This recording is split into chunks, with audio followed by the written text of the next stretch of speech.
Warren Buffett a un jour raconté l'histoire de son meilleur ami de la Columbia Business School. Il a dit que ce type était incroyablement intelligent, incroyablement travailleur, avec une éthique très forte et un excellent caractère. Ils étaient en quelque sorte dans la même situation à la fin de leurs études. Mais le résultat de leur vie a été radicalement différent à cause d'une seule décision.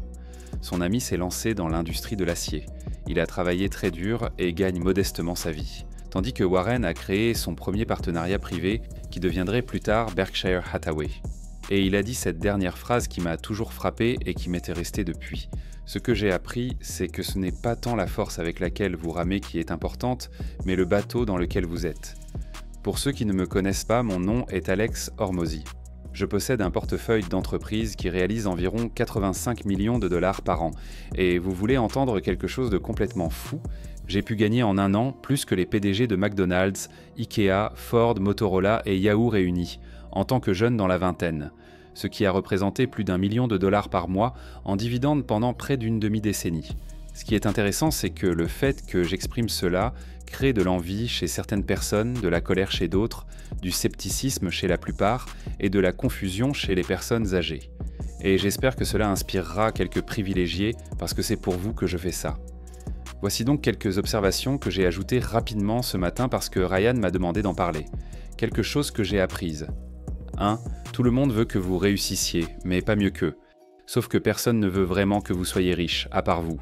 Je le pense vraiment, parce que si vous ne vous battez pas pour vous, personne d'autre ne le fera. L'argent ne résout que les problèmes d'argent, et ensuite il vous reste les problèmes que l'argent ne peut pas résoudre. Le gars qui vit dans l'appartement juste au-dessus du mien dans mon immeuble a gagné 1 milliard de dollars cette année en revenus. Il possède à 100% d'une entreprise qui génère près de 4 milliards de dollars de ventes par an, 26% de marge nette, et l'année dernière il a gagné 925 millions de dollars. L'année d'avant il a gagné 850 millions de dollars. Un type cool. Donc je suis juste pauvre. Nous avons tous ce désir, nous cherchons la liberté. Mais ce que je pense vraiment que nous voulons, ce sont des options. Imaginez que vous rachetez tout votre temps, que vous gagnez tout l'argent et que vous ne faites rien. Alors, qui veut entendre parler de choses qui peuvent raccourcir votre chemin vers le succès matériel afin que vous puissiez réfléchir au but de l'atteindre en premier lieu ? Mon objectif aujourd'hui est de vous aider à passer de là où vous êtes actuellement à un entrepreneur de niveau plus élevé, ce qui est un entrepreneur qui contemple le sens de la vie parce qu'il n'a pas besoin d'argent. Si quelqu'un a atteint le succès plus rapidement que vous, alors il a simplement été un meilleur allocateur d'une seule ressource, et ce n'est probablement pas la ressource que vous pensez. Si vous maîtrisez le temps, vous maîtriserez le succès matériel. Je ne dis pas que vous maîtriserez le bonheur, je dis juste que vous maîtriserez le succès matériel. De l'extérieur, ce qui semble être de la vitesse n'est pas beaucoup d'activité. C'est une erreur que la plupart des entrepreneurs croient. D'accord ? La vraie vitesse, c'est prendre les bonnes décisions stratégiques et faire moins d'erreurs. Quand je regarde les entrepreneurs et que je vois ce qu'ils font, c'est à ça que ressemble leur vie. Ils vont très vite, puis ils changent de direction. Mais je peux vous dire que mon voisin qui est juste au-dessus de moi fait la même chose depuis 40 ans. Et c'est micro-lent, macro-rapide. La vitesse vient du fait de ne pas avoir à faire de détours. Si vous avancez constamment sur une période assez longue, vous allez très loin. Voici donc une observation de niveau 7 pour vous. 90% du succès peut se résumer à faire constamment la chose évidente pendant une période de temps exceptionnellement longue, sans vous convaincre que vous êtes plus intelligent que vous ne l'êtes. Je ne crois qu'en 1% des décisions qui comptent. Les autres sont sans importance. La difficulté est de comprendre lequel des 1%, des 99% est celui qui compte. Et donc ce que je veux vous donner, ce sont quelques-uns des cadres qui façonnent mes décisions à 1% pour que vous puissiez les utiliser aussi. Tout d'abord, voici la prémisse. L'argent est la dénomination du temps. Chaque transaction que nous effectuons correspond à un certain pourcentage de notre vie. Notre richesse est une mesure de la part de notre vie que nous devons échanger contre les choses que nous désirons. L'argent est une reconnaissance de dette de la société pour des biens et services futurs, ce qui se traduit par le temps des autres pour la valeur que nous fournissons. Ainsi, pour quelqu'un qui a beaucoup d'argent, il a besoin d'échanger très peu de temps en pourcentage de sa vie pour obtenir la Lamborghini. Pour quelqu'un qui n'a pas d'argent, il doit échanger une très grande quantité de temps pour obtenir la même Lamborghini. C'est juste une réserve de temps. Le multiplicateur clé du temps est l'effet de levier. La plupart des gens ne réussissent pas à cause de l'ignorance, pas à cause du manque de désir. Les pères pauvres disent à leurs enfants de poursuivre des opportunités à faible effet de levier, forçant ces enfants à devoir apprendre à la dure. C'est ainsi que beaucoup d'entre nous avons fait ce qu'est réellement l'effet de levier. Souvent, ils ne le découvrent que lorsqu'il est trop tard. Par exemple, obtenir un bon travail, créer une petite entreprise, et je vais clarifier ce que cela signifie dans une seconde.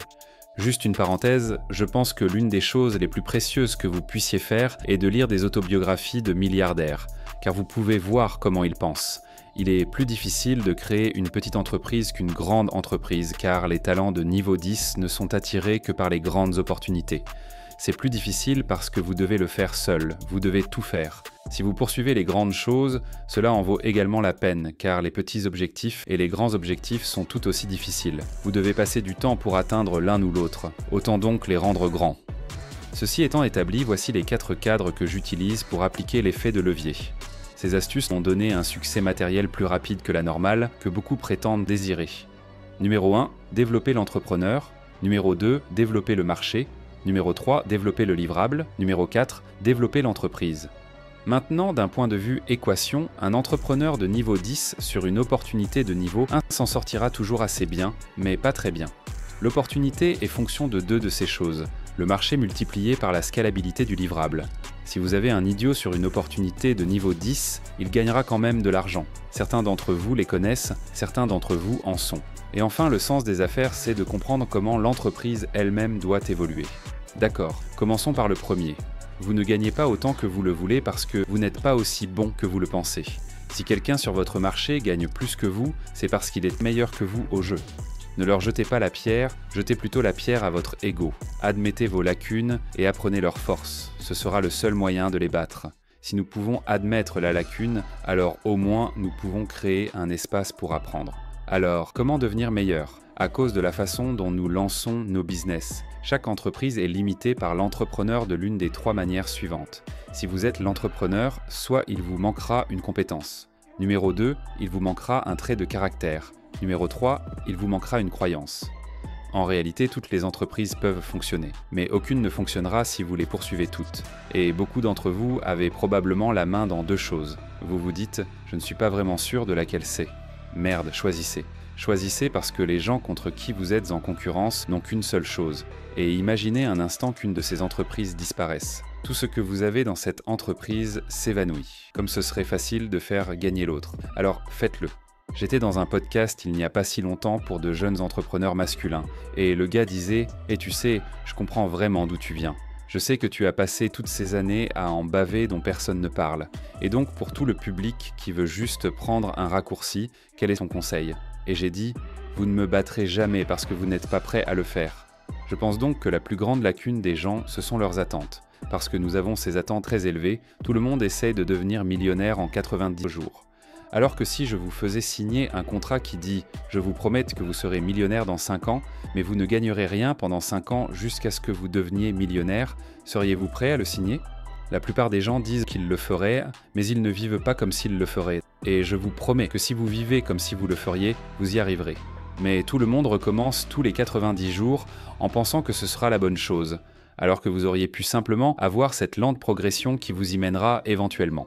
Je préférerais donc devenir riche à coup sûr que de devenir riche rapidement. La meilleure partie de tout ça, c'est que les compétences, les traits de caractère et les croyances se cumulent tous. Et c'est ce qui produit des rendements fous et démesurés, apparemment du jour au lendemain.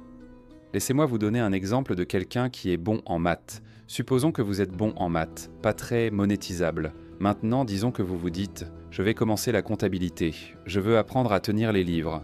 D'accord, cool. Maintenant, vous avez quelque chose que vous pouvez au moins monétiser. Et puis vous dites « Non, je vais obtenir un diplôme en comptabilité. J'apprendrai à faire de la comptabilité. » D'accord. Maintenant, c'est quelque chose qui devient vraiment une carrière. Vous pouvez nourrir votre famille, etc. Et puis vous dites « Vous savez quoi, je commence à m'intéresser à la stratégie fiscale. » Alors tout d'un coup, vous apprenez comment vous pouvez aider les entreprises à éviter la traînée fiscale, comme dit mon avocat. Et puis, vous vous intéressez à l'assurance parce que vous vous dites « Oh, c'est cool aussi ». Et ça a des ramifications vraiment cool aussi pour la fiscalité, mais aussi pour certains trucs d'investissement. Et puis vous apprenez à négocier la structure des transactions. Ah, maintenant, vous commencez à voir comment la personne change à mesure que nous parlons d'ajouter ses compétences au répertoire. D'abord, vous parlez d'un comptable, puis d'un expert comptable, puis peut-être d'un contrôleur. Maintenant, nous parlons d'un directeur financier. Et puis, vous avez une maîtrise incroyable des marchés des capitaux. Maintenant, vous êtes un faiseur de pluie. Le fait est que ces compétences s'empilent les unes sur les autres et créent des rendements asymétriques pour toutes les compétences qui les ont précédées. Et comme exemple amusant, voici ma propre pile de compétences. D'abord, j'ai appris à me mettre en forme et à m'entraîner. Ensuite, j'ai appris la nutrition, ce qui était une toute autre chose.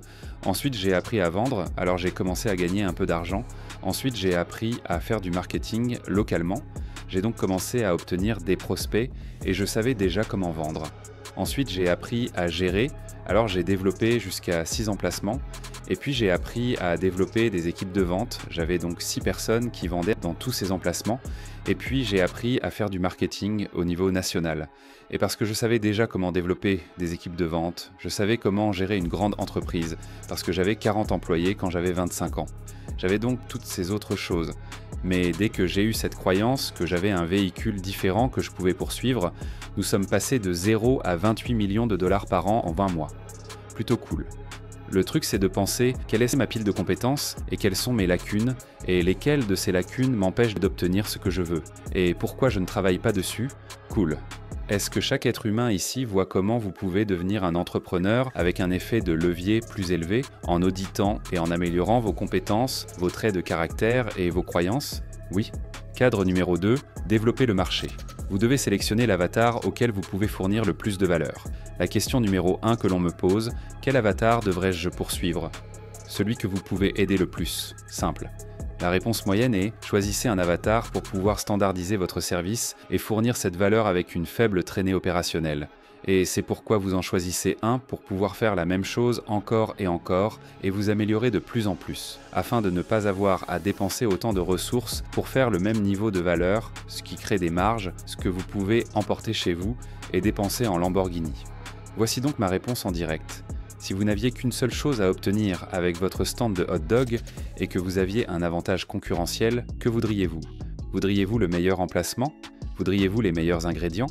Voudriez-vous les hot dogs les plus savoureux? Le meilleur marketing? Que voudriez-vous? C'est en fait l'histoire d'un professeur de marketing qui dit ça au début de chaque cours de marketing. Peu importe à quel point votre emplacement est merdique. Si quand le match de football se termine et que tout le monde est ivre à 2 heures de l'après-midi et que vous êtes le seul stand de hot dog là-bas et que vous avez une foule affamée qui vient à vous, vous allez vendre tous vos hot dogs. Ils pourraient être de la merde de chien, vous les vendrez, n'est-ce pas? Ils ne s'en soucieront probablement même pas. Voici donc les 4 attributs que je recherche dans un marché que je veux poursuivre. 1. La douleur. Ils ne doivent pas vouloir, mais avoir désespérément besoin de ce que j'ai à leur vendre. Numéro 2. Ils doivent pouvoir se permettre ce que je veux leur vendre. Le 3e est une tactique. Vous voulez qu'il soit facile à cibler. C'est incroyable si vous voulez trouver des grands-mères végétaliennes ou autres. Mais si vous ne pouvez pas les cibler tactiquement, c'est l'une de ces choses que je rayerai simplement en me disant « ça a l'air difficile, il y aura d'autres choses difficiles, je préférerais ne pas en ajouter une à ma liste ». Donc si vous allez vous lancer en affaires, autant faire quelque chose avec le vent dans le dos, si vous avez le choix.